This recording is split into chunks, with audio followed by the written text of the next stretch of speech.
Simula ang eksena at makikita si Zero Two sa pagsagot nito sa kalaban, na walang kwenta ang tanong nito, na dapat sila ang magpakilala dahil sila ang unang umatake sa kanila, at agad na nga binaril ni Zero Two ang baril nito. Subalit agad nakaiwas ang kalaban, at agad gumanti ng baril gamit ang isa pang baril nito. Ngunit makikita na nagagawang iwasan din ito ni Zero Two habang gumaganti ng baril, subalit tila naubusan ito at hindi inaksaya ng kalaban ang pagkakataon at agad itong sumugod habang nakangiti sa kanyang kalamangan. Ngunit agad din itong hinawi ni Zero Two at agad ding tumutok ng baril, subalit agad din itong naharang ng kalaban na nagtapos sa pagkawala ng baril ng dalawa. Ngunit agad umatake si Zero Two gamit ang kanyang ulo sa kalaban.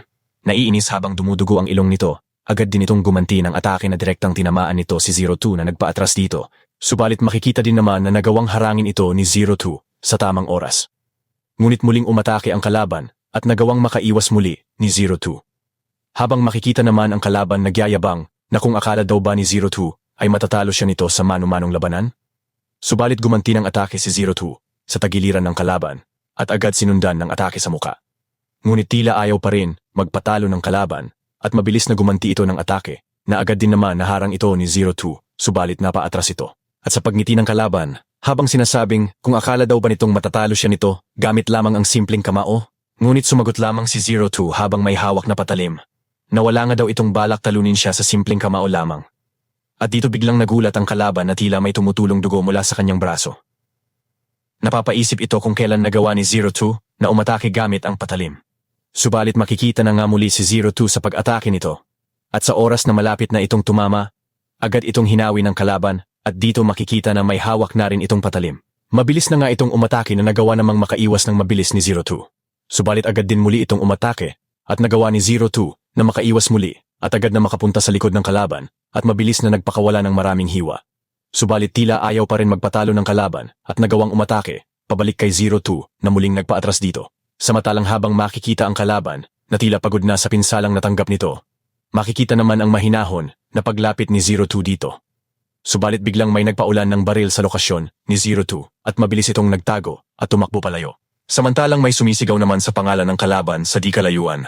At dito makikita na nga sila Skull at Volt habang sumisigaw naman ito kay Arnold na mabilis na nga daw itong magtago sa kanila. At habang makikita si Zero Two sa pagsilip sa mga ito, agad itong nakatanggap ng tawag sa radyo kay Zero Four, sinasabing nagawa na nga daw nitong makapunta sa lokasyon ng kanilang mga kasamahan. Subalit bigla na nga lang daw nawala ang kanilang mga kalaban. Samantalang lipat ang eksena sa di kilalang lugar. At isang tao ang naguulat sa taong nasa harapan nito. Sinasabing nabigo nga daw ang kanilang misyon. Dagdag pa nitong malaki rin daw ang pinsalang na idulot nito sa kanilang grupo. Sinasabi din nito na ang team nila Arnold ay matagumpay na inubos, maliban sa kanya.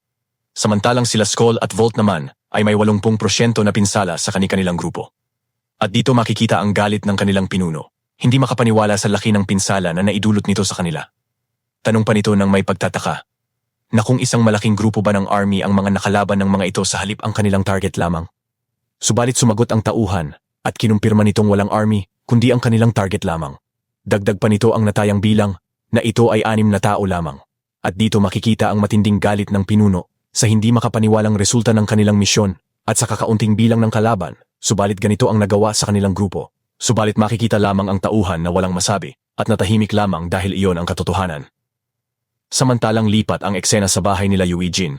At dito makikita ang pag-ehersisyo nito at agad nitong napansin ang pagtunog ng telepono nito. Agad nitong sinagot ang tawag at makikita na ito ay si 06. Nagsasabi kay Eugene na inatake nga daw ang kanilang base mula sa ulat ni 018. Agad tinanong ni Eugene ang naging pinsala. Sumagot naman si 06 na nagawa nilang mapaatras ang mga kalaban, subalit si 08 ay malubha ang kalagayan. Dagdag pa nito na seryoso ang mga sugat ni 08 at hindi nila kaya itong gamutin ng maayos. Sinabi pa nitong tila hindi na magtatagal pa si 08 at habang may oras pa, maari pa magpaalam si Eugene dito ng maayos sa huling pagkakataon. At dito makikita ang sobrang pagkagulat ni Eugene.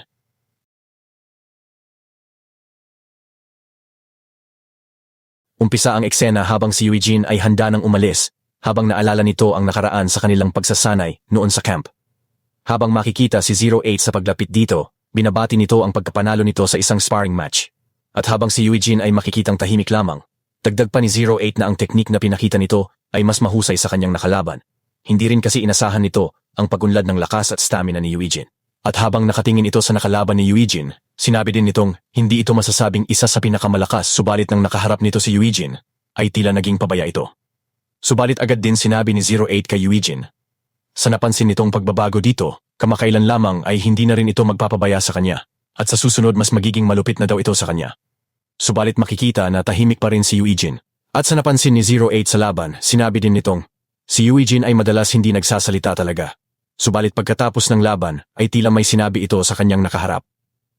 At dito ay nagsalita na nga si Eugene, at sinabi nitong ito daw ang pinakamabilis at napaka-accurate sa pagbaril sa kanila. At sa makikitang pagkabigla ni 08, nagsalita lamang muli si Eugene na dahil yun daw ay ang totoo. At dito ay agad naman hinawakan ni 08 ang buhok ni Eugene, habang ginugulo ito. Dagdag pa nito, ipagpatuloy daw nito ang pagsasanay at huwag din daw itong maging pabaya dahil nanalo siya sa una niyang sparring match dahil kung magdadahilan lamang ito ng walang kwentang bagay sa gitna ng pagsasanay, sa huli wala na rin itong magagawa. Samantalang lipat ang eksena sa di kilalang lugar at dito makikita ang grupo nila 02. Sinasabi nito ang huli nitong pagbati at pasasalamat kay Alice. Subalit sumagot lamang si Alice na mas marami itong natanggap na tulong sa kanila noon kaya siya dapat ang magpasalamat. Dagdag pa nito na nalaman daw kasi nito ang planong pag-atake sa kanila ng Mercenary Union. Kaya siya nagmadaling tumulong. Subalit agad binago ni Alice ang usapan at tinanong nito si 08 na may malubhang kalagayan. At habang tahimik lamang si 02 habang nakatingin sa sitwasyon nito. Makikita rin naman ang pag-aalala nila 016 at 04 dito. At habang makikita rin ang grupo nila 05, makikita ang pagdating ni 018 na agad kinamusta ni 04 kung ano ang balita. Agad ding sumagot si 018, sinasabi nitong kinuntak na daw niya lahat subalit. Tila hindi ito makakarating agad at aabutin pa ito ng mahigit isang araw dahil hindi nga raw ito kayang gamutin ng isang doktor lamang. Subalit agad nagsalita si 06 na kung bakit di kaya nila dalhin si 08 sa malapit na hospital lamang. Subalit sumagot si 018 na ang pinakamalapit lamang ay ang kalapit bansa at sa kalagayan ni 08 hindi na ito makakayang maisakay pa sa eroplano at kung sakali mang magawa nila ito, hindi na rin ito aabot bago pa man sila makarating sa lokasyon. Agad ding nagtanong si 032 na kung ganun daw ba talaga kalala ang kalagayan ni 08. At agad din itong kinumpirma ni 018, ginawa na niya ang lahat, subalit seryoso ang mga sugat ni 08 at nauubusan na rin ito ng madaming dugo. Subalit nagsalita na rin si 04 na dalhin na lamang daw nila si 08 sa pinakamalapit at mahusay na hospital dito. Subalit sumagot lamang si 018 dahil sa malalang pinsala ni 08, kailangan nilang pumunta sa mas advanced at kumpletong kagamitan na hospital at sa oras na ma-check nila ang sugat ni 08, siguradong magre-report din ang mga ito sa gobyerno at agad ikukulong ito at ganun na rin silang lahat. Subalit agad na sumigaw si 04. Alam na daw niya na mangyayari iyon, subalit hindi nila kailangang pabayaan si 08 ng ganun-ganun na lang. At sa pagtahimik ng lahat, dagdag pa ni 04. Kung hahabulin lang din naman daw sila ng gobyerno dito, kunin na nila ang buong hospital para magamot ito ng mas magagaling na doktor doon.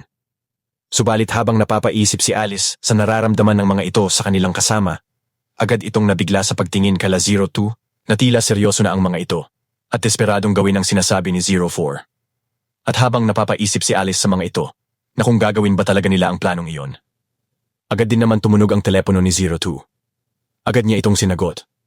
At sinabi ng tao sa kabilang linya, ang medical team ay paparating na at pagkabigla ni 02 ay agad din nitong kinilala ang tao sa kabilang linya. At ito ay si Eugene. Agad din naman nagsalita ito kay 02. Na sa loob ng 2 oras dadating na ang mga ito at wag daw itong atakihin. At sa pagkabigla ni 02 sa mga sinasabi ni Eugene, makikita rin ang pagkabigla ng lahat sa kanilang mga narinig.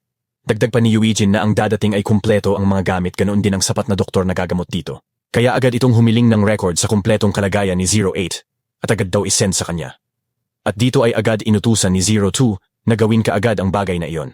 Samantalang muling nagsalita si Eugene na hindi niya daw alam kung makakaligtas pa si 08. Subalit kailangan nilang gawin ang lahat.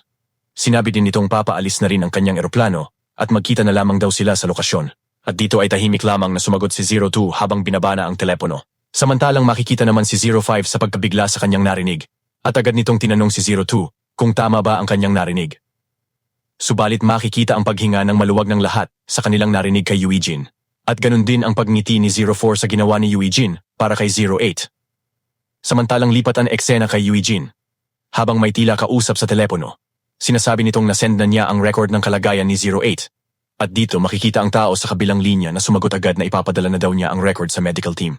At sinisigurado nito na ang lahat ay magiging sikreto lamang kaya huwag daw itong magalala. At habang makikita ang pagkabigla ni Eugene, Dito ay makikita naman ang taong kausap pala nito ay ang dating fiancé ni Yuna. Dagdag pa nito, nasa pagtawag daw nito sa kanya sa halip sa SW, alam na daw nito ang dapat nitong isikreto. Sinabi din nitong sa pagsabi ni Eugene sa dahilang kailangan madala sa hospital ang kanilang kasama. Kaya nagpasya din itong ipadala lamang ang mga doktor na gumagamot sa kanilang pamilya ng personal lamang, pati na rin ang mga gamit at equipment na kailangan. Sinabi din nitong magagaling ang kanilang doktor at mapagkakatiwalaan din ito sa mga sekretong mga bagay, kaya wag daw itong magalala. Agad din naman nagpasalamat si Eugene at sinasabi nitong babayaran niya rin daw ang lahat ng ginawa nito sa kanya. Subalit ngumiti lamang ang tao sa kabilang linya na sa pagligtas nito sa kanyang buhay noon, ito lamang daw ang magagawa niya para makabawi kay Eugene. Subalit agad din naman sinabi nito na kung wala na siya sa poder ni Yuna, ay pumunta na lamang daw ito sa kanya. At dito na po natatapos ang eksenang ito. Mag-like at subscribe para sa susunod na kabanata. Hanggang sa muli.